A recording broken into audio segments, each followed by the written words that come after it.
Hey, everybody. I see a lot of people in the room already.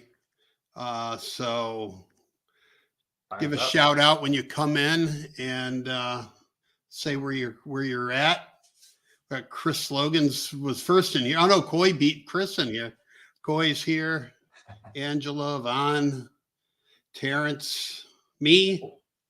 Love it. They're ready to rock and roll Hey today. guys, everybody in here. We had quite a few people sign up, so we'll give them a couple minutes to get in here. So awesome. Blast this to everybody. I got to make sure everybody knows about it. Put it in the community and Facebook and email and all that stuff. So good stuff. All the marketing these days, you got to be in everybody's face, you know? Yeah. People are so distracted today. It's crazy. Like there's just so many different ways for people to interact. But you do an amazing job, Dave, of getting in front of everybody. I'm always getting your emails. I'm seeing a live. I'm seeing something like a video of you in a beard with like tattoos looking like Arnold Schwarzenegger. Laying in the hammock, whatever. Yeah, exactly.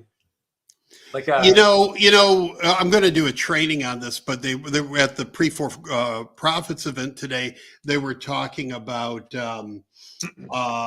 just coming up with your how did they have it worded? Let me look at my notepad here. But your they were doing a 6-week compounding routine where you pick the actions that to build up your buyers list or to build up your referral network, and you do actions on that list every single day. And it's the same with social media, and this because you post every day, but you have to do it every single day. So I got to do it. People get to see you, right? Yep. No, that's super important, especially the wholesaler too, because wholesaling is a sales and marketing business, right? And I think a lot of people forget that.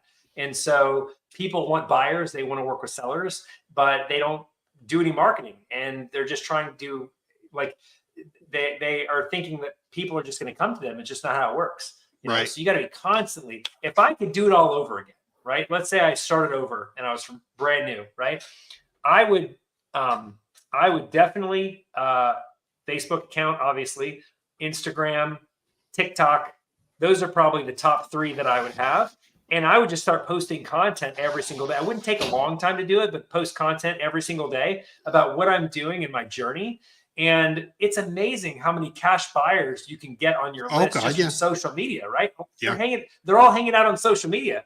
And if they see that you're a wholesaler that's taking yourself seriously, you're putting yourself out there, you're marketing yourself, you're telling everybody what you do, attention is money. I mean, that's how you could really grow. I know a guy in the Detroit market, and he's got a YouTube channel that he does content. He'll drive neighborhoods, right? And show people what the different neighborhoods look like and what kind of properties, and talk about the market and all that. And he gets a lot of buyers and a lot of deals from YouTube. Yeah. No, that's amazing. Yeah. Like all that stuff was pretty new because I started 10 years ago, so all that stuff wasn't even a thing. Like, I don't even know if Instagram was around back then.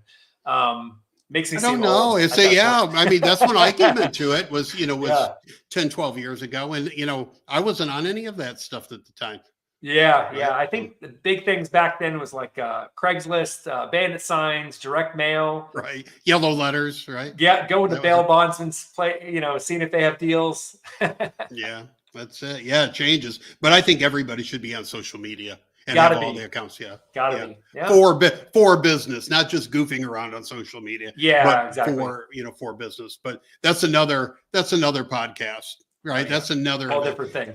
So let's get this ball rolling. We got some people in here now, and if they're not here, then they can watch the replay. But so welcome everybody. We're back with Chris Logan, our group, our community expert on virtual wholesaling. If you're not a member of Wholesaling Partners, I strongly encourage you to sign up right now at my.wholesalingpartners.com and get in there and be part of this great community that we're building. So what do you got on tap for us today, sir? Yeah, guys. Thanks for that, Dave. I'm really looking forward to talking with your audience here. And again, being the Florida ambassador. I mean, that's pretty amazing to be the ambassador here, guys, and being able to help you guys move deals here in the state of Florida and just guiding you on this journey. So, Dave, thanks for trusting me with that. Today, I have a really exciting topic because I know wholesaling partners is all about doing deals, right?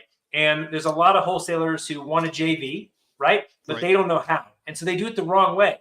And it can get them in hot water, believe it or not. And most people, in my experience, that are out there trying to sell another wholesaler's wholesale deal to somebody else's buyer, they're doing it in a way that could get them fined or jail time. So today's topic is how to JV wholesale deals the right way without going to jail.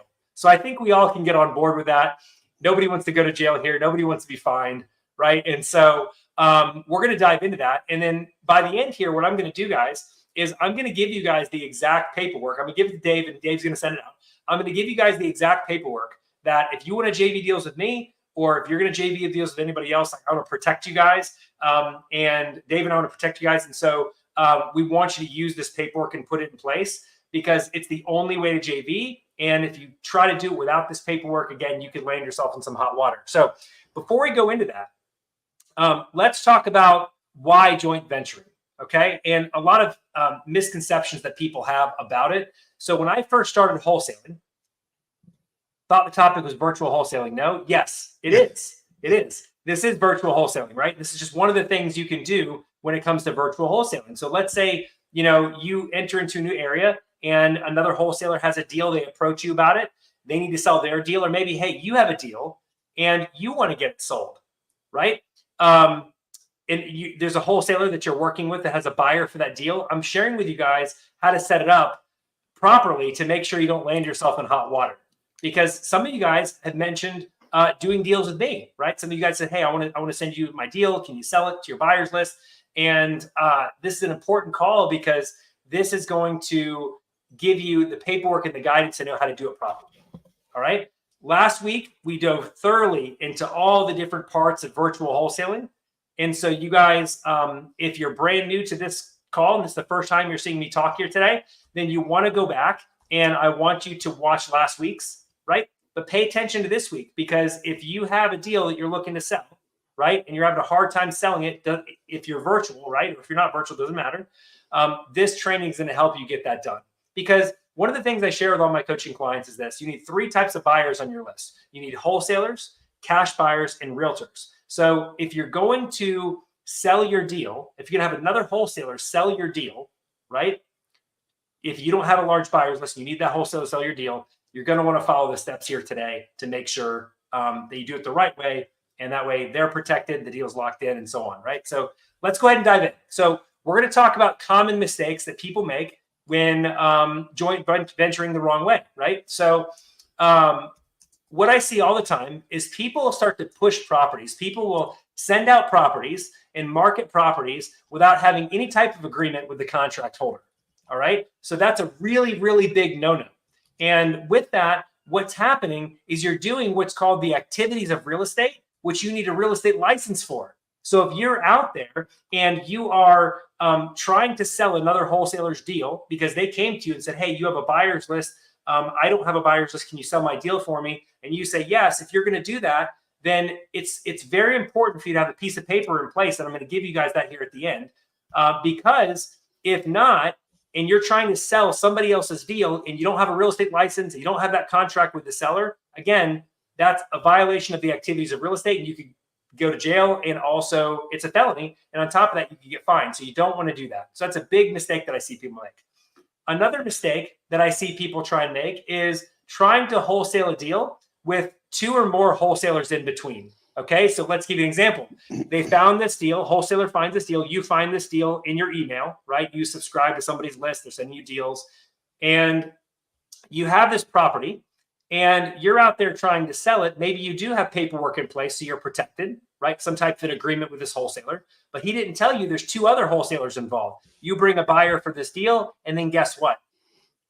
The buyer says, I'm ready to sign, let's move forward. And you tell the wholesaler, hey, great news, I got a buyer for your deal. And he's like, let me talk to my partner real quick and I'll see if I can, get that together for you. Like, what are you even talking about? I have a buyer, you have a deal, let's put it together. And what'll happen is deals can fall apart like that. And what does that do for you? That builds a bad reputation with your buyers, because your buyer's like, oh, so you're pushing out stuff that you don't even have under contract, I'm not sure I want to be on your list anymore, right? Right. Or that could cause a bad reputation for the wholesaler that gave you the deal. They could be like, wait a second. You're going to be like, wait a second. I thought you had this deal locked up with the seller. I thought you have this deal under contract. You don't. And so why are you even trying to push the deal? Don't ever send me anything else ever again, right? So these are common mistakes that happen every single day. David, I'm sure you've seen these happen a lot, right? So more times than I can count. Yeah. So right. And this is a really, really big problem. So if you guys are saying, hey, why are we talking specifically about this today instead of strictly virtual wholesaling? This can be used virtual wholesaling, right? You have people come to you and they want you to sell their deal, or you'll want another wholesaler to put your deal in front of more eyeballs. Maybe you entered into a new area, a new territory you're not familiar with, and you're depending on a wholesaler to sell your deal. This applies 100%. All right. So let's talk about the next mistake. Is not valuing the properties yourself and just tacking on a fee, right? So what do I mean by that? Wholesaler sends you a deal, says, hey, can you sell this to your buyer, right? And you're like, yeah, I can do that. And he tells you what he thinks the value of the property is. You take his word for it, and you just tack on like 10 grand and you push it out and you try and sell it. People are going to come back to you and they're like, whoa, these numbers are wacky. What are you doing? You know, like this deal doesn't make sense, not even this lifetime. This hurts your credibility with your buyers. So if you're going to be building great relationships with your buyers, this is not a good way to do it, right? So you need to treat your buyer's time as your own time. So you need to be taking a look at properties.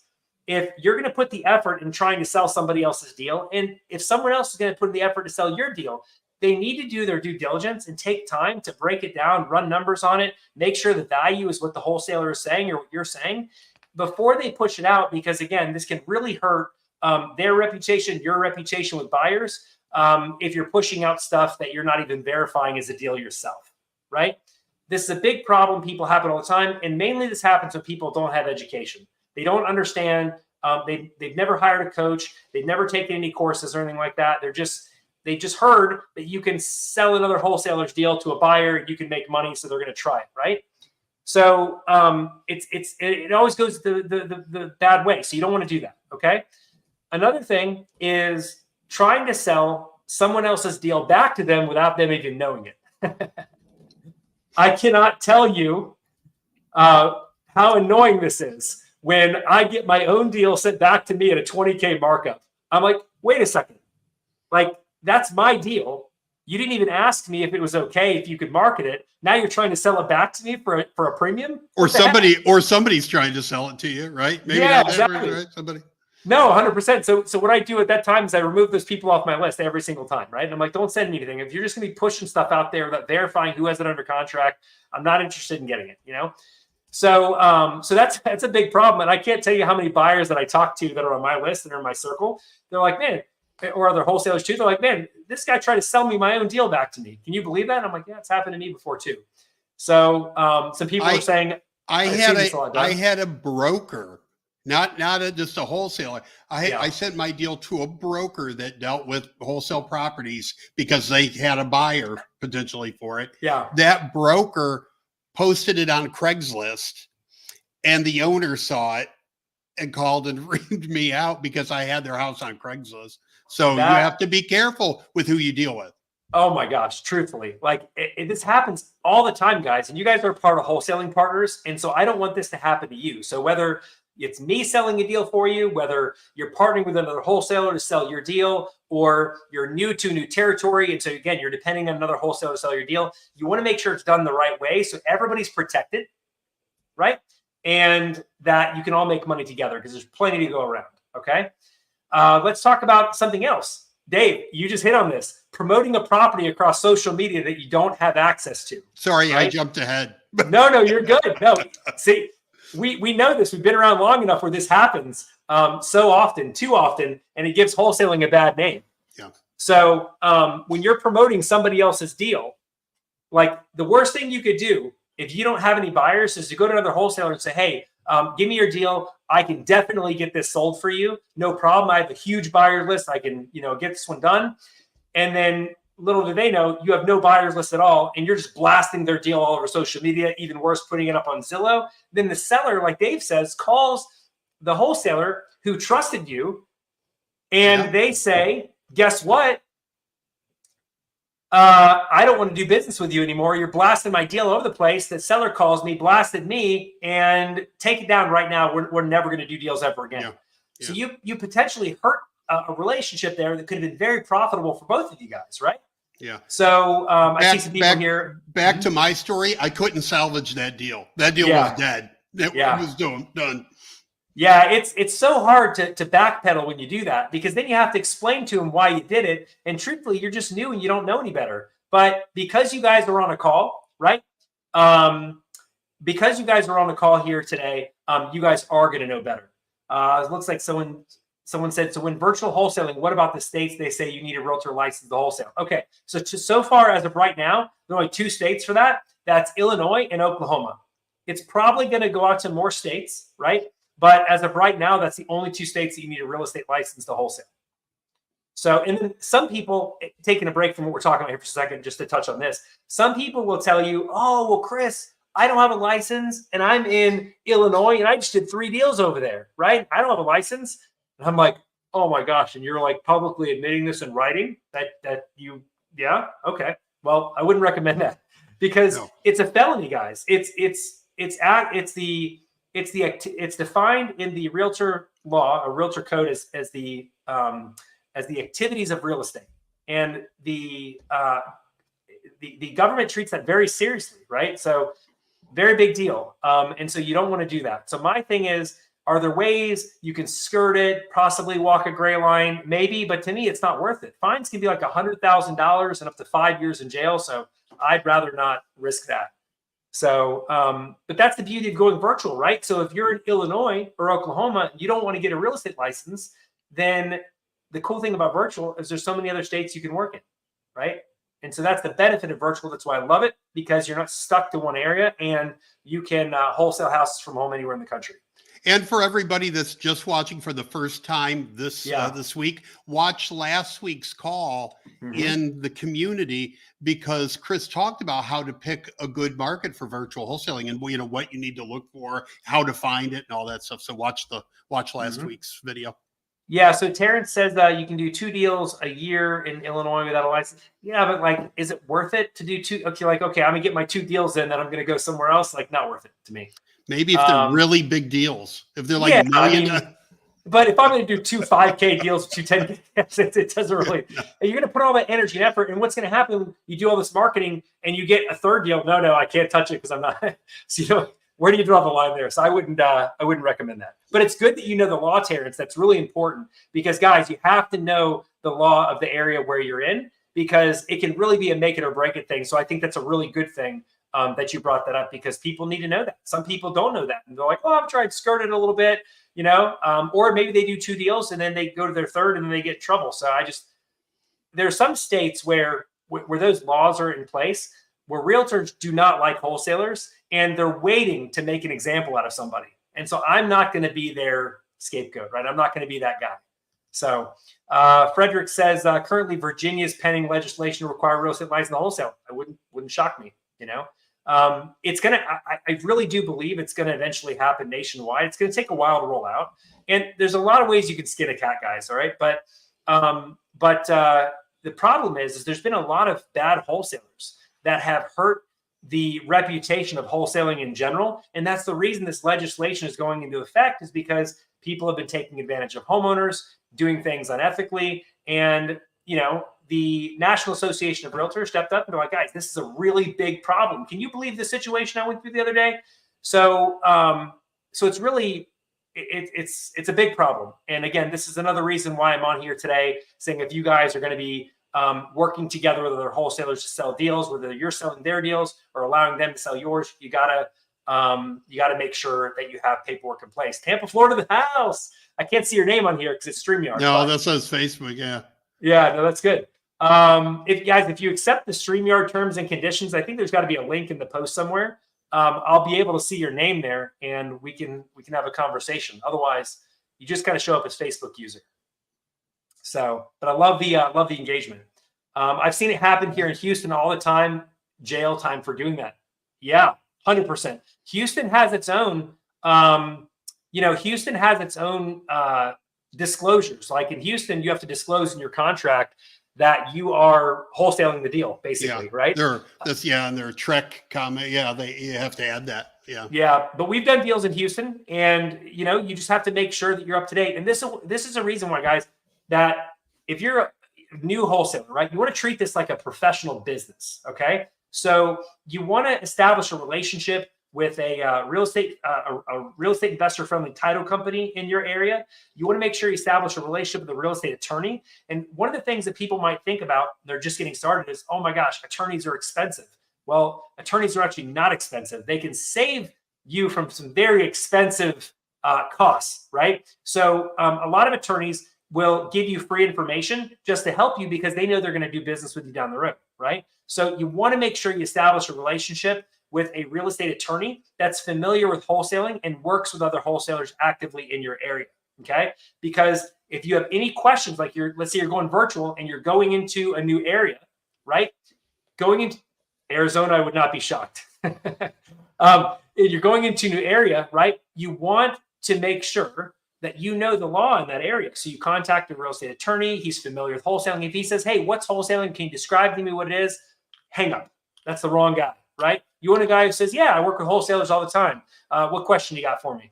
So that attorney, you want to ask him, hey, I'm not new to wholesaling, or I'm new to wholesaling, and I'm new to this territory. What should I be on the lookout for? Are there any special rules, regulations that I need to be aware of to keep me out of hot water, right? And that is amazing for you to do that, because that's going to set you up for success. Rather than not doing that and saying, oh, it'll never happen to me. Well, guess what? The person who says it never happens to them is the person it happens to. I've seen a lot of people who have said things won't happen to them, and like clockwork, they happen. So why gamble? It's like tempting fate. That'll never happen to me. Nobody's ever going to catch me doing it wrong. Yeah, exactly. And that's just ego. And the truth is it will happen to you. And I'm just that type of guy. Like things just happen to me like that. So I'm not going to be the one to roll the dice. Work with real estate friendly broker. Absolutely. That's great feedback. Yeah, guys, if you're dead set on wholesaling in a state that has passed a law, get the realtor license. Just do it the right way. A few $100 invested. Education isn't a bad thing, right? Mm-hmm. You can do it online, get your license, hang your license at a broker that's wholesaler friendly, and keep going, right? Yeah. Then you're good. 100%. And there's some benefits. There's some benefits of having a real estate license too. Like you can get access to what's called the multiple listing service, which is the largest marketplace of where properties are being bought and sold. So if a property is listed with a realtor, like if you go on Zillow and you see a property listed with a realtor, that realtor entered that property into the MLS and then it got pushed out to Zillow, right? And so the benefit of that is you have there is no more accurate place to value properties, right? And find out information about other properties than that. So that can be a huge bonus of you having a license. Let's see, Aaron here from Houston, Texas. I'm on Facebook. I think he was our Facebook user. I think he hopped over to StreamYard now. All right, accept in terms and conditions, my man. Good stuff. Okay, cool. So let's talk about other issues here, guys. Another issue is blasting out. This should really be like wholesaler etiquette, really, truthfully. So another thing to avoid, common mistakes, wholesalers blasting out a list of properties like 10 deep, and they claim they're all their own properties, but if they're sending you that list of properties, that is not their properties because they don't have a buyer for it. Nobody would do that much marketing to get that many properties and not have buyers for them, right? So if someone sends me an email and there's 10 properties and they say, hey, can you look at these properties and let me know if you got a buyer for them? I'm going to be like, delete. And the reason I do that is because they haven't done any due diligence. They're not providing any comps, no values of the properties at all. It's just a list of properties, and my time is too valuable to go through all those. So if that's what I'm doing, I guarantee you other people are doing the same thing. What you want to do is you want to build a relationship with a handful of wholesalers. If you're going to be pushing deals, build a relationship with a handful of wholesalers and value those properties, get to know them really well, and make sure that you know what you're pushing out. Because when I get an email like that, it's just like the wholesaler's just like throwing the dice and saying, hey, maybe I'll hit one. But it just builds a bad reputation, and people are like, oh, this is the guy that's pushing everybody else's properties. Yeah. So I don't recommend doing that. Another thing here, guys, is pushing properties that you don't know how to evaluate. So I see wholesalers sometimes selling larger multifamily deals, sending retail strip centers, and they're like, hey, you got a buyer? And I'm like, no, I don't have a buyer for that. Like, and the thing is, and you'll ask questions about it because maybe you're genuinely interested and they don't know. They're like, oh, I got to talk to my partner to get you the answer to that question. And so don't push out a property unless you know how to evaluate it, okay? And to keep things simple, guys, focus on single family houses. Single family houses are where every wholesaler needs to start. Townhouses are fine too, but single family houses is where you want to start. Don't worry about 15, 20 unit multifamily, 53 acres in Tahutisville, Texas, whatever. Don't worry about that, guys. Keep it simple. Focus, focus, focus. Single family houses, they're easy. Everybody wants them. So make the job easy on yourself, right? Yeah. If you're going to try and sell a deal. Let me touch on that real quick too, because we had Yeah. this conversation last night at the summit that I'm attending, but because somebody brought up wholesaling commercial. Okay. Mhm. And I hear a lot of new people talk about this. Like, if they come in the Yeah. business, they haven't even done a house yet. And they're like, I'm going to flip laundry mats or gas stations or what, that's a different animal, and they're very Totally complicated with a lot of commercial property. You get into like environmental, you've got to worry about like, ground contamination with gas station or commercial and this and that. And those projects go for a long time. That's not like, get a contract, flip it to somebody, close in 30 days, Yeah. because they've got the due diligence period and all that. I mean, you're talking, months and months and months, if you can even pull it off. But there's just so much to learn there. Like Chris said, start with residential, single 100%. family, do a bunch of them. And then if you want to say, you know what, I'm going to explore this, then go talk to a commercial broker and get into the business the right way. But to think that you can come into this business cold from some other industry and go start flipping commercial. Yeah. Guys, there's just so many moving parts there, like Dave said. And it's going to be a drain on your time because you're going to be doing all this research and be like, okay, how do I find a buyer for a gas station? Or how do I value a gas station? And guys, you could have probably done at least 3 or 4 deals in the time frame it took you with houses that it took you to evaluate a gas station for flipping. And if you hear a story about how this guy just started in wholesaling in his first year, he sold, this 50 unit property, made $500,000 or 6 figures on, he got lucky. That's all he did, is he got lucky. Or there's a piece of the puzzle that they're not telling you. Yeah. He's been in commercial for the last 5 years, whatever, right? Or his dad. Yeah, like there's a piece of the puzzle that's missing. So if you ever hear something extraordinary like that, ask yourself, what piece of the puzzle am I missing? But it doesn't really matter because you're just going to focus on single family houses. Yeah. So, okay, so Terrence says duplexes, tris, and quads. Yeah, if you know how to evaluate them, right? But if you don't know how to evaluate them, then I would just stick with houses because houses are easy, right?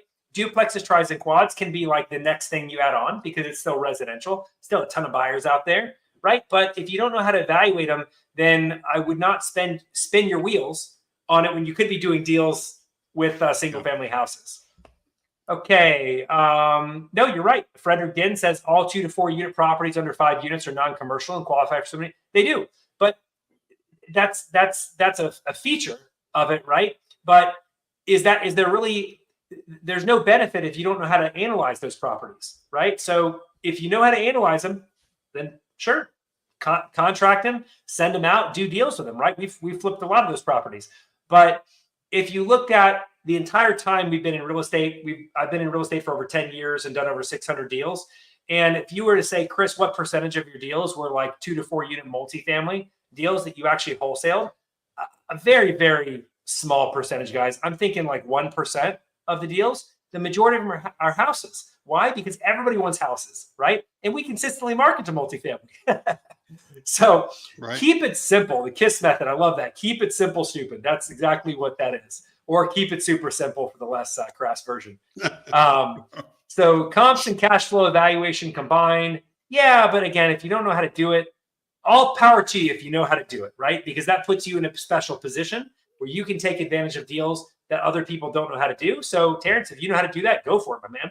But I'm saying that most people, when they first get started, they're like scratching their head, evaluating a single family house, right? Valuing a house. So in that sense, you don't want to overcomplicate things, guys. There's I've talked to wholesalers across the country. Guys are some of the biggest players in our space.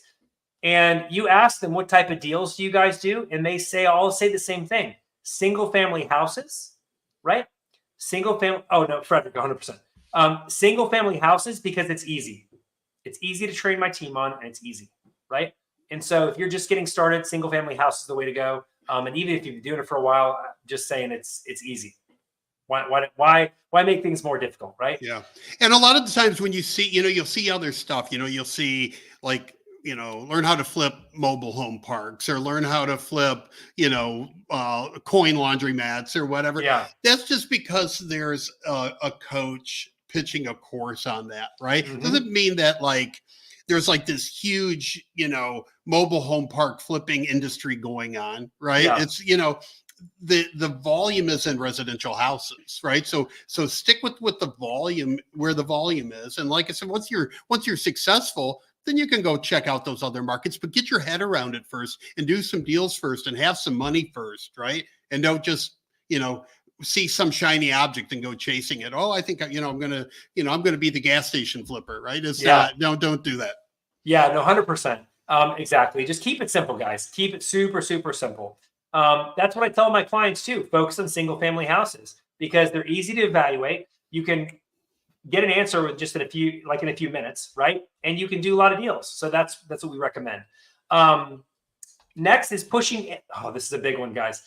Pushing MLS properties over the asking price. Okay, so I can't tell you how many wholesalers out there, a property is listed on the MLS or listed on Zillow, okay, with a realtor for $150,000, and they're out there trying to sell for $165,000, $170,000. Okay, maybe this could work in an area that is an extreme high demand, right? Where there's hardly any inventory. Like people are lucky to get a house, possibly, right? But in most cases, buyers roll their eyes at this, or they laugh, and then they won't want to do deals with you. They're like, I want off-market stuff only. Do not send me public listed properties that you're trying to sell over the asking price. So if someone says, Chris, should I make offers on MLS properties? I don't recommend it if you're just getting started because there's a lot of moving parts there. Really easy to lose money on deposits and things like that if you don't know what you're doing.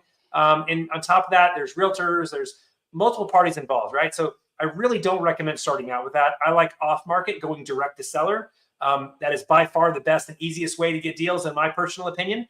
But if you are going to be making an offer on a property on the MLS or that's listed with a realtor, you got to get it you got to contract it below the asking price and sell it below the asking price. That's the only way that you can get that deal done and have even a sliver of a chance of getting that done. Let's see here. Is it good to start in California, though everyone said don't start in California? Thanks. Okay. So California, there's just other places that are easier to do deals. California is highly competitive. The cost to get deals is like through the roof there. And so unless you're focusing on a smaller county in California, I wouldn't recommend doing that. California is going to be an area where you're going to do very few deals, but they're going to be big deals, right? So it just depends on what makes sense to you and what you look for. Okay, Fred says, what's the overview of virtual wholesaling? So we did that last week. So that was last week, and we're going to touch on that again next week, right? So we broke that down totally. So if you haven't checked that out, definitely check it out. Dave also has my mind map for the 5 baby steps for getting started in virtual wholesaling and wholesaling house from home. He shot that out through email. Definitely want to take that down. Okay, so let's see. So when the market saturated with wholesalers like Houston, Texas. Okay, so here's my thought. A lot of people ask me this, okay? Especially people getting started in virtual wholesaling. Like, Chris, I'm interested in getting started in virtual wholesaling, but isn't wholesaling oversaturated? And my answer might shock you. The answer that I tell people every single time is no. Wholesaling is actually the opposite. It is completely non-saturated. And the reason I say that is because there's very few good wholesalers. I would say like 1% of all wholesalers are actually good. What do I mean by that? They are a professional. They treat the business like a professional. They talk with sellers where they actually care. They try to they do good business. They keep their word. And all the other ones out there are doing things the wrong way, doing business the wrong way. They're tripping over dimes that pick up pennies, like throwing away good relationships over a few $1,000s. And it's just hurting the reputation, just the industry as a whole, right? And so there needs to be more good wholesalers. So I tell people, if you come in this thing, you can be a professional, you can care, right, about sellers, you can care about buyers, and you focus on doing good business and doing what you say you're going to do, even when it's not convenient, then you can be wildly successful. I can't tell you guys how many times, even before Heather, my wife and I switched over virtual, there were times that we were going to properties, there'd be 7 buyers deep at the property, okay? And I look at everybody, I'm like, we got this. And we would end up getting the deal because sellers liked us better, right? They're like, these guys, they're arrogant, they're telling me either I sign now or the deal's off the table. Yeah. And they just really bad, right? And now that we're virtual, we have sellers that go with us when they've never even met us before. They have wholesalers that are physically sitting in their kitchen or in their living room, right? And they would rather do a deal with us for less money than they're going to make with the other person because they just have a weird feeling about the other person. They don't like them, right? They're like, I told them that my husband passed away, and they said they don't really care about that, or they said something that made them feel uncomfortable, right? So if you can come into wholesaling, you can be consistent. You can treat people with respect. You can have integrity, focus on doing what you say you're going to do and doing things the right way. You can be wildly successful, and the competition doesn't even matter. Does not even matter. It doesn't. There's so many people in, wholesalers in Facebook groups and online, and and doing the things that you just talked about, like taking other people's deals and sending them out and doing all this thing, that people get the perception that it's oversaturated, right? I'm in a group that's got 100,000 wholesalers in it, so there's but only a fraction of those wholesalers are really professional wholesalers. The rest of them are just goofing around and not doing any deals, and a lot of them are giving the industry a bad name and all that. Yeah. But if you want to be a real estate professional and your strategy is wholesaling, then be a professional at it, and you're not going to have any competition. But it's like any industry you get in, right? Or it's if you buy, you like a car, you like a yellow Corvette. Right, that's your car, and you're like, I'm going to buy a yellow Corvette, and then you buy it, and then you notice that, then you start spotting them everywhere. It's like, oh, there's one, right? And it's the same thing with an industry that you get in. You're like, I'm going to be a car salesman, right? And then you realize how many car salesmen there are in the world, right? So it's like that with everything. So it seems like there's a lot of people in wholesaling because you're looking at wholesaling, right? Because before you knew about wholesaling, you didn't think there was too many wholesalers. Because you didn't know there was, right? So all I knew is I need to get to my first deal, and that was it, right? Let's see. Can you give your opinion of Arizona? So Arizona, there's a lot of big players in Arizona, right? And there's a lot of wholesalers there. But the way that I look at it, if there's a lot of wholesalers there, that means also there's a lot of opportunity. They're doing deals there for a reason, right? So there's a lot of buyers, and that's really what I care about. So, we have a method that we focus on called FYBF. And what does that mean? It means find your buyer first, right? So if you find your buyer first, okay, and you find out what they want, wholesaling becomes so much easier because you can just go out and find what it is that they want and bring it to them, right? So you're not locking up a deal, not sure if you have a buyer or anything like that, and then crossing your fingers, hoping, praying, hoping you can sell the deal because you have people that are ready to go for it, right? So someone asked about reverse wholesaling. So this is very similar, but what we're doing instead is we're finding out what the buyers want, go getting it, and then bringing it to them. So it's, a thing that wholesalers have been told over and over again, that if you have a good deal, it'll sell itself. But most wholesalers who are starting out, they don't know what a good deal is. And so how can it sell itself, right? So I always recommend finding your buyer first. That's super, super important. That's what I always did. When I started, I lined up buyers first, and I went out and found properties I knew they were buying. And I thought that was just wholesaling, right? Yeah. It wasn't until a couple of years later I found out I was reverse wholesaling. But that's the way, in my opinion, it's the way everybody should do it. Nobody should go out and get a deal if you don't have a buyer for it. 100%. 100%. So guys, what we've done so far is we've shared with you a lot of common mistakes that wholesalers are making and how to avoid them, right? So what we're going to do now is we're going to talk about, what's the right way to JV. And for all of you guys saying in here, we're talking about virtual wholesaling, guys, We are. We're talking about ways that you can work with other investors to get your deals sold, okay? And ways that you can have other wholesalers sell their deals when you have a buyer's list that's grown and you have a lot of buyers that can pretty predictably buy whatever you send them, right? So that is what we're talking about here today. So we are talking virtual wholesaling. That's what I do, right? And so if you have questions that I can answer for you in between, I'm happy to do that.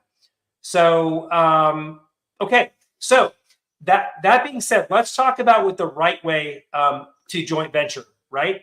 Let's talk about that. So if you're going to work with another wholesaler to sell your deal, okay? So if you're approaching me, if you're approaching anybody else, you'll say, hey, can you sell my deal?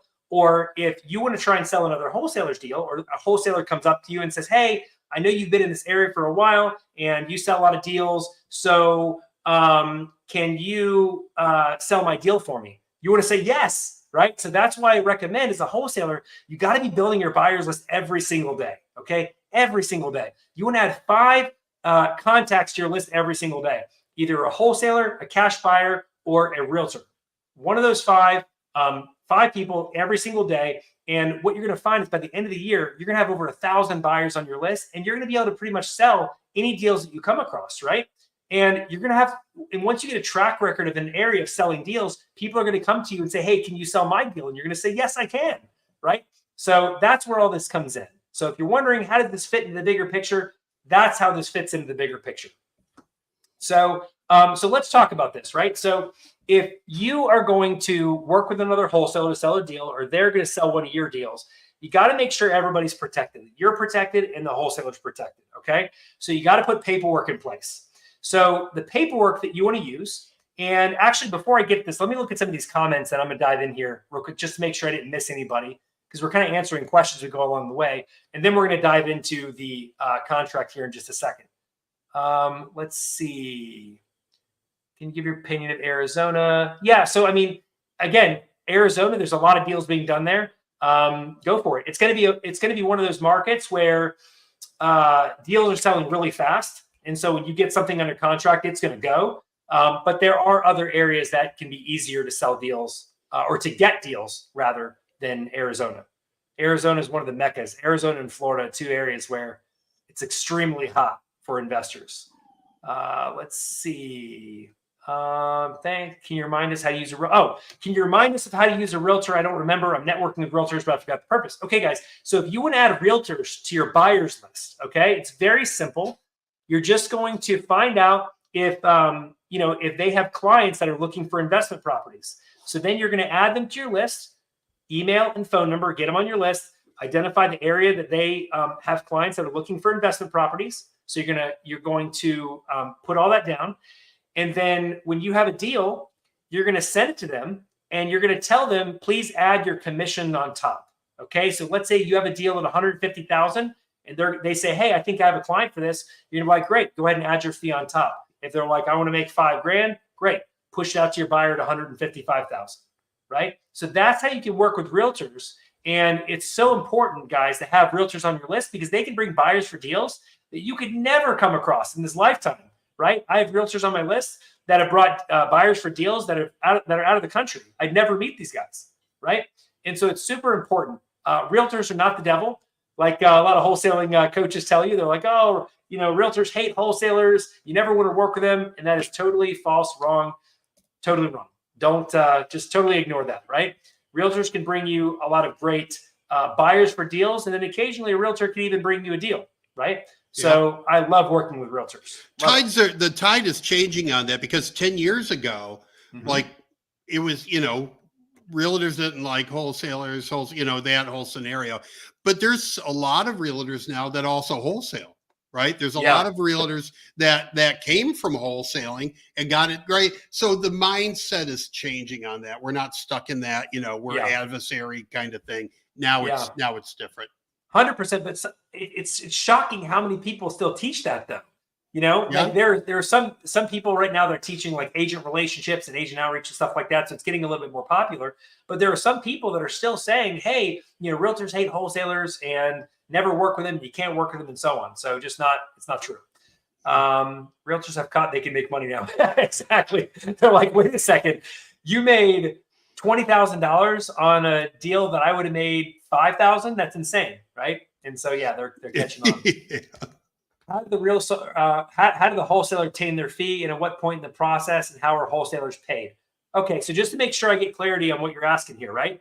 So you're asking if you have a realtor sell your deal, how do you get paid, or just in a normal wholesale deal, like you're doing your first wholesale deal and you want to know how you get paid. If that's the case, I'll just kind of give you a quick breakdown. Wholesaling houses works like this. Basically, what we do is we go out and we find buyers. Again, they're looking for investment properties. We add them to a list. This could be like a MailChimp email list. It could be a Google Sheet, whatever it is. However, you're adding those people so you can contact them later on. And then what you're doing is you're going out and finding properties that they want to buy. Okay, so you're cold calling. That's a great way, one of the best ways to go ahead and reach motivated sellers. If you're looking to get deals, cold calling is amazing. Do that. And that's how you can get deals. You bring them deals. Okay. So let's say a seller says, hey, I want to sell you this house at 60,000. You have a buyer that says, hey, I'm buying properties in that area for 75. What you do is you put paperwork in place with the buyer, paperwork in place with the seller. And on the day of closing, you're going to walk away with the difference between 60,000 and 75,000, which is the 15 grand in the middle. Okay. In closing, all that means is it's just transferring ownership from the seller to the current owner to the new owner, which is going to be the buyer that you brought to the table. And that's done in some states by a third-party company called a title company.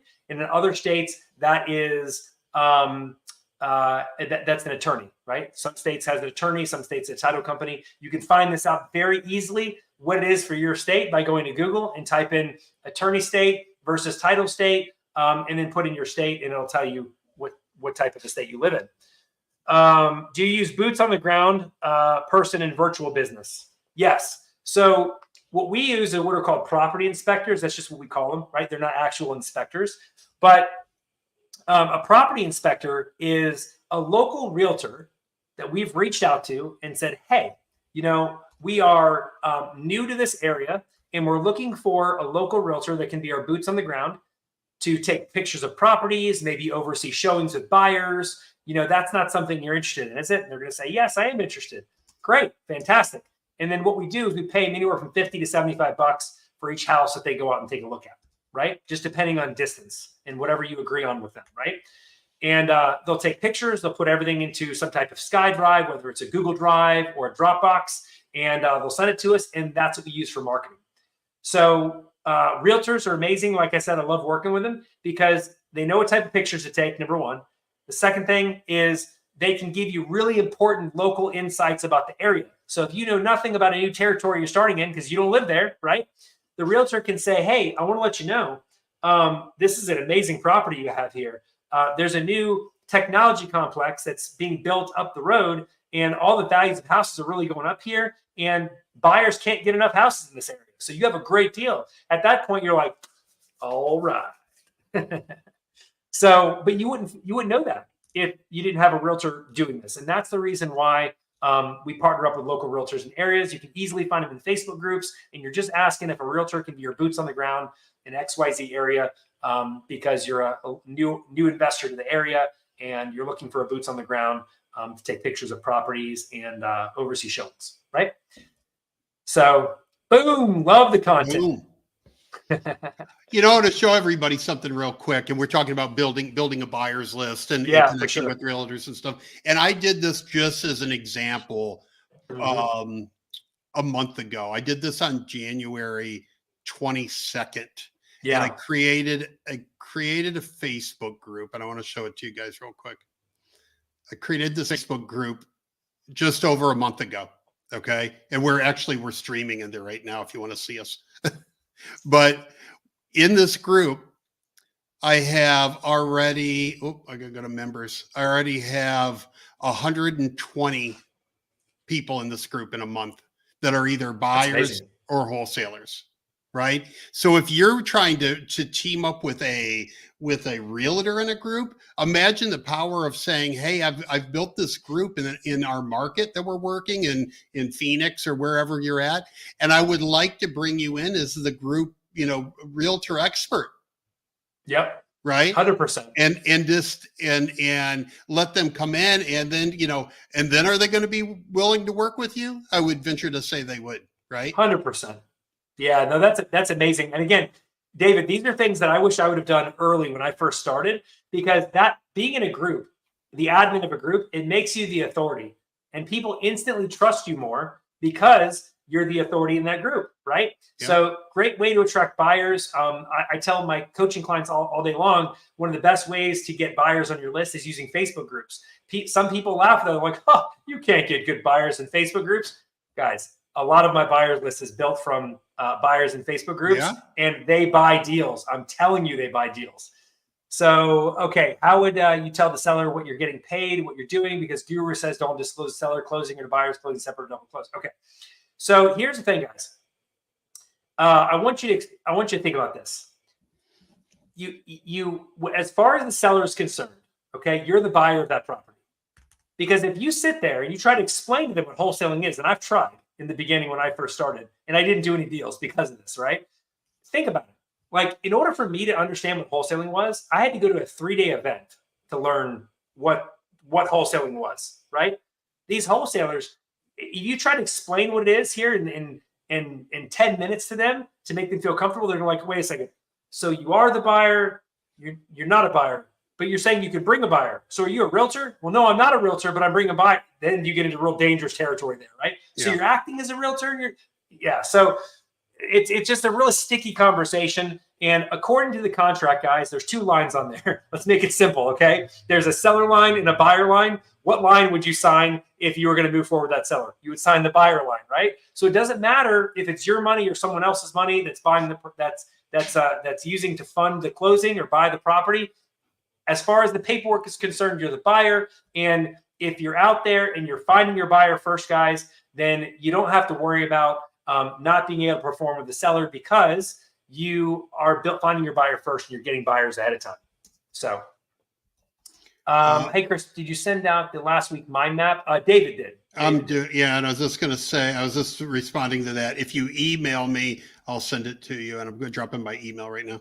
Yeah, sure. Hey, guys, real quick, just to kind of gauge the feedback here, do you guys want the paperwork where you could put it in place and you could have someone sell your deal for you, and you know it's going to be done the right way? Or if a wholesaler comes up to you and you want to sell their deal, it's being done the right way? Because if you guys don't want that, then I'm not going to share it. But if you guys want to spend the rest of the time here talking about specifically other parts of virtual wholesaling, then hey, let's hijack it and go that direction. We're okay with that, right? So, but if people want that, then I'll have no problem providing that, and I can even go over it. But if that's not something you guys are interested in, and you just want to continue asking questions about the ins and outs of virtual wholesaling, then for sure we'll follow that train, right? Oh, I see. Yes, of course. You guys decide. Cool. We're at your disposal here. So let's see. We're yes. doing this for you. We're doing 100%. this for you, right? We want you guys. We want you guys to learn, and we want to share with you what you need to know. Okay, cool. Give us what you got. I love it. Okay, cool. So we're just going to continue as planned here, and we're going to dive into that because, guys, I virtual wholesale. That's all I do, right? And so the documents that we're going to be going over, I want you to understand, are going to protect you. Okay, and it's so important whether you are working with a wholesaler. Let's say you want to start in Houston, Texas, right? Or Arizona. You want to start in Arizona. Let's just use that as an example. And you don't have a buyer's list there. But you know what? You meet a great wholesaler who says, hey, mind if I sell your deals? You want to say yes, but you got to put the paperwork in place. Then make it legal for both of you guys, right? Because if you don't have that, you could land yourself in hot water, and I don't want to see that happen to you guys, okay? So this is virtual wholesaling. If there's any doubters in here, it is virtual wholesaling. And then again, guys, over time, you're going to build your buyer's list. And you're going to build your buyer's list to the point where, you know what? You have no problem selling deals, right? At that point, it's going to open up opportunity because wholesalers are going to come to you and they're going to say, hey, guess what? I got a deal for you because I see you sell so many deals over here. Can you sell mine too? And you're going to say, yes, that's free money, guys. Free money. So that's because there's a lot of new wholesalers that don't build their list, right? Yeah. So they're doing what all the gurus tell them: go out, find a deal. If you've got a good deal, you can move it. but then they find out that maybe that's not necessarily true. So Yeah. then they can turn to you and say, hey, I've got this deal, but I don't have a buyer. And that will happen more than you realize, right? People make a business out of that, right? 100%. Just helping dispo deals. Yeah. So that's an entirely separate business that you can have from that. But that's something once you're seasoned, that's down the road, right? But the thing is, guys, with this is you got to be protected along the way. And we're trying to show you guys that the value here is you're protected, number one, and it opens up opportunity for you down the road. Okay. So that's what we're trying to get across here. So so I'm going to go ahead and share my screen here. All right. It's a very simple document. Give me 1 second. All right. So Aaron says, I got burned like that before in the past. You're absolutely right. Get your buyers ducks in a row. I think he's trying to say ducks in a row in line. Thanks for the value. Yep. Cool. Hope he meant ducks. Yeah, he meant ducks. All right. So I'm going to go ahead and share this, guys, here real quick. And Dave just dropped the mind map from last week. So dive into that. All right. So I'm going to share my screen here. Let's see. Let me switch over to this and do that. All right. And let me know when you guys can see this. Let me do this here. Let me see if that makes, 1 minute. I can get rid of us completely if you want me to. I don't know if that won't make it any bigger. All right, let me do this here. I just want to make sure it's big enough on the screen for you guys. Okay. All right, here we go. Okay, guys. So if you can see this, and I'm going to try and zoom in here a little bit too. There we go. All right. Boom, rocking and rolling. Okay, guys. So this is a simple document called an option agreement. Okay, it's very, very simple. So there's 2 ways for you to lock up a deal and have the contract be binding. The first way to do it is with an earnest money deposit. Most people are familiar with this because it's included in every single wholesale contract. Okay. The way that your agreement is binding with the sellers if you have an earnest money deposit down, right? So anybody that says you don't need EMD doesn't know what they're talking about unless you've met with an attorney that wrote up a special clause for you that prevents you from having to do that. Yes, there are ways to do that. So if you're interested in that, I'd recommend talking with an attorney in your state. But for everybody else, you need an earnest money deposit down. The second thing that you can have is an option, okay? An option on a property. And basically what this is here, it's a simple 1-page agreement that gives you the option to be able to, just like it sounds, to be able to sell a property, okay? So I'm gonna walk you through this here. As you can see, it says 10-day calendar exclusive options. There's 2 types of options. You can either have a non-exclusive or an exclusive. So an exclusive option means you have the sole 100% right to sell that wholesaler's deal for them. They can't try and sell it with anybody else until you're finished or your option period here is over. Okay. So this is an exclusive option. And this is the type of option that I typically do with wholesalers because I have a huge buyers list, right? I don't need other wholesalers to sell my deals. We have no problem moving deals. And so if someone, if a wholesaler brings me a deal and says, can you sell it? We're going to do an exclusive option. We're going to agree on a time frame, whether it's 5 days, 10 days, whatever, right? And that's the time that I have to sell that deal, and I can have confidence they're not going to market it anywhere else, okay? So this is an exclusive. If you're working with someone like me and you want to push one of my deals, we would probably feel it's a non-exclusive because at that point, that's not taking away my ability to sell deals, right? But again, it's a very simple document, and it reads like this. Receive from your company, the buyer, okay, because you're the buyer on the purchase agreement with the seller, in the sum of $1 shown by personal check payable to, okay? This right here is the person right here is the wholesaler that I'm working with, okay? So if a wholesaler, let's say for instance, I'm selling a wholesaler's deal. This is going to be my company here. This is the wholesaler. And then the amount they have the property under contract for is here because we're always going to do a 50-50 split. So so give an example. If I bring a buyer and there's a $20,000 assignment fee, we're each going to make $10,000. And I'll show you how that breaks down. So there's 2 points here. Okay. So property. The seller hereby gives and grants the buyer and or assignees for a period of 10 calendar days from the date thereof the exclusive right and privilege of purchasing the following property located at blank. Property address goes here. And then this point here is only on exclusive agreements. So if you want to make this non-exclusive, excuse me, I take that back. This right here is only for 50-50 splits. So if you're going to do a 50-50 split with someone, then you're going to leave this in. If you're not, and the wholesaler says just put your fee on top, then you're going to delete this one, and that's all you'll do, right? And then you're going to put the price that you're getting the deal from that wholesaler right here. So just to be clear, this right here, if you're selling another wholesaler's deal, okay, right here is the wholesaler's company that they have under contract with the seller, like the company is listed on the contract. This is their contract price if you're splitting 50-50 with them, and you're selling their deal for them, right? So this gives you the ability to sell the deal. The property address right here, this says you're splitting it 50-50. Again, this is your company. So this is our company. We just replace this. And then this is the wholesaler's company. All right. And then what's going to happen is you're going to sign here, date, wholesaler's company here. They're going to sign in date. Boom. You now have an exclusive option with that wholesaler to be able to sell their deal. And if you sell their deal, you guys are going to split it 50-50. Okay. So let's say a wholesaler says, hey, I want you to sell my deal for me, and I'm not down with splitting 50-50. Boom. That's all you do. You just delete it. Here, you're going to put the price that the wholesaler tells you you can get the property at. So the wholesaler says, hey, I'll give this property to you at $150,000. You can keep whatever you add on top, right? Well, I would put 150 grand here because that's the price they told me they would give it to me at. And then I'd add my fee on top. All right.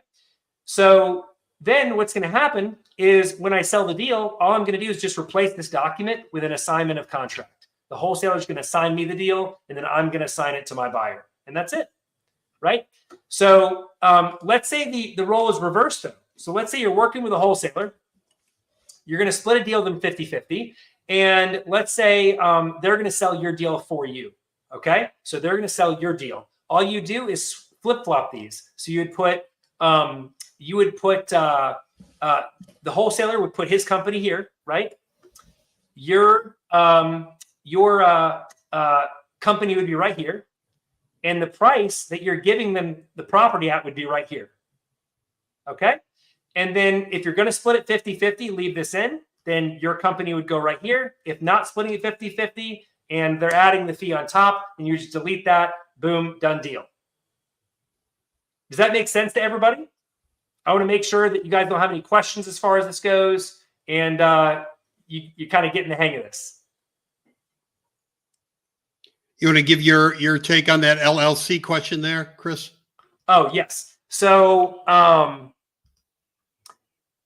even if they scoff at the JV group when do business, right? Do you suggest getting an LLC or sole proprietor as a wholesaler?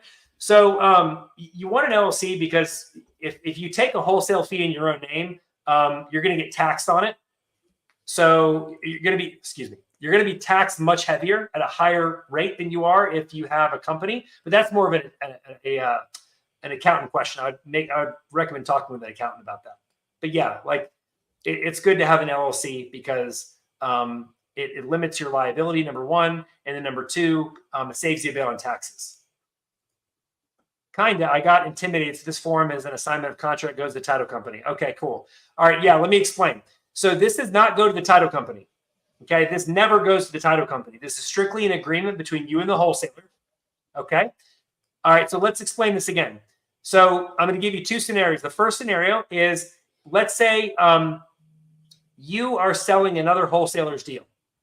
Okay. So if you are selling another wholesaler's deal, then your company goes here. Okay, because you're the buyer on the transaction with the seller. So on the contract between you and a seller, you're the buyer. So if you're selling another wholesaler's deal, okay, this is you right here, and then you're putting their company right here. This is the wholesaler's company. So again, I'm selling another wholesaler's deal. So if one of you guys came to me and says, Chris, I want you to sell my deal. This is my company right here. This right here is your company. Okay. We're going to be splitting this deal 50-50. So I'm going to leave this in. And then right here, I'm going to put what your contract price in. What price did you agree on with the seller? Okay. So if you agreed to a price of $150,000 with the seller, then that's what's going to go right there. Okay. So this just says I have the exclusive right to sell the deal. And this right here says that we're going to be splitting the assignment fee 50-50. Okay. But let's say you're brand new. So before I move on, do you guys got that? I want to make sure you got this. Yes or no? Let's go with yeses or nos. Okay. So let's looks like you guys got it. So so let's see. Aquina says, so you're buying the contract? No, this gives you the option to sell the contract. That's all this does. It gives you the option to sell the contract for the other wholesaler. Okay. So now let's say the flip-flop. So let's say you're going to a new territory. So you're in a new territory, like you're starting in Houston, right? And you want another wholesaler to sell your deal. So you meet a big wholesaler there. You're like, look, I don't have a buyer's list. I want you to sell the deal for me. They're going to say, okay. So you're going to send them this document, okay? And then what's going to happen is when they are selling the deal for you, their company is going to go right here. And then your company is going to go right here. I'm sorry. Excuse me. Your company is going to go right here because you're the one who has the property under contract, and their company is going to go right here. All right. So all you do is you flip-flop it, if that makes sense. So as it is right now, if I was going to sell your deal, this is my company. This right here is your company. If someone's selling your deal, you flip-flop it. That's all you got to do. You just got to turn it around. Does that make sense, or did I confuse the heck out of you guys? I understand it, but I want to make sure. Yeah, I think everybody does. Everybody's saying good. So I've got a question for you though, Chris. Yeah. So all right. So you do the option contract, you sell the deal. Okay. So you've got a buyer. They've got the seller, or whichever way it is. Do you when you send the paperwork to the title company, do you send this? No, you don't. So this is just between you and the buyer. The title company never sees this. Okay. So when your buyer is ready to go, or if someone else's buyer is ready to go, okay. So let's say, for instance, you're selling a deal for another wholesaler, and you have a buyer that's ready to move forward. All you're going to do is replace this document with an assignment of contract between you and the wholesaler. So they're going to assign their contract to you and the seller, and then you're going to assign their contract to your buyer. Okay. So there's two assignments in it when you're doing it like that. Interesting. Okay. Yeah. And then if someone else is selling your deal, it's the exact same thing. You're just going to, once they bring a buyer and the buyer says, yes, I'm ready to go, you're going to throw this document away basically. And then you're going to assign your contract to them. And then they're going to assign that contract to their buyer. And that's how it works.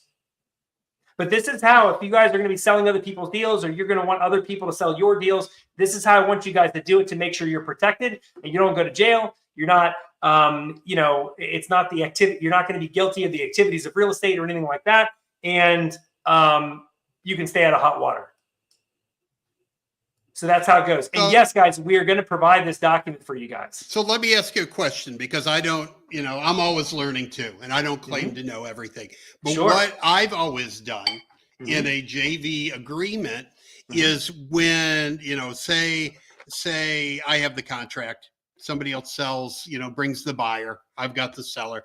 And then when we did the JV agreement, I would either just send my JV agreement along with the assignment and everything to the title company, or I would make up a new assignment and just put both wholesalers' name on the assignment. Yeah. And so the title company knew to cut a check for each one. I wouldn't do, two assignments on each side. I would just put us both on the one assignment contract. So the issue with that, so I've ran this by an attorney, right? And the issue with that is that you don't have equitable interest in the property with the seller. Only the other wholesaler does. Right. So technically, if that wholesaler says, David, I've changed my mind and I'm really not looking to move forward with you, like a JV agreement is very hard to enforce legally. Right. So you'll be frustrated. You'll kind of, you'll get mad and you'll never want to do business with the person ever again.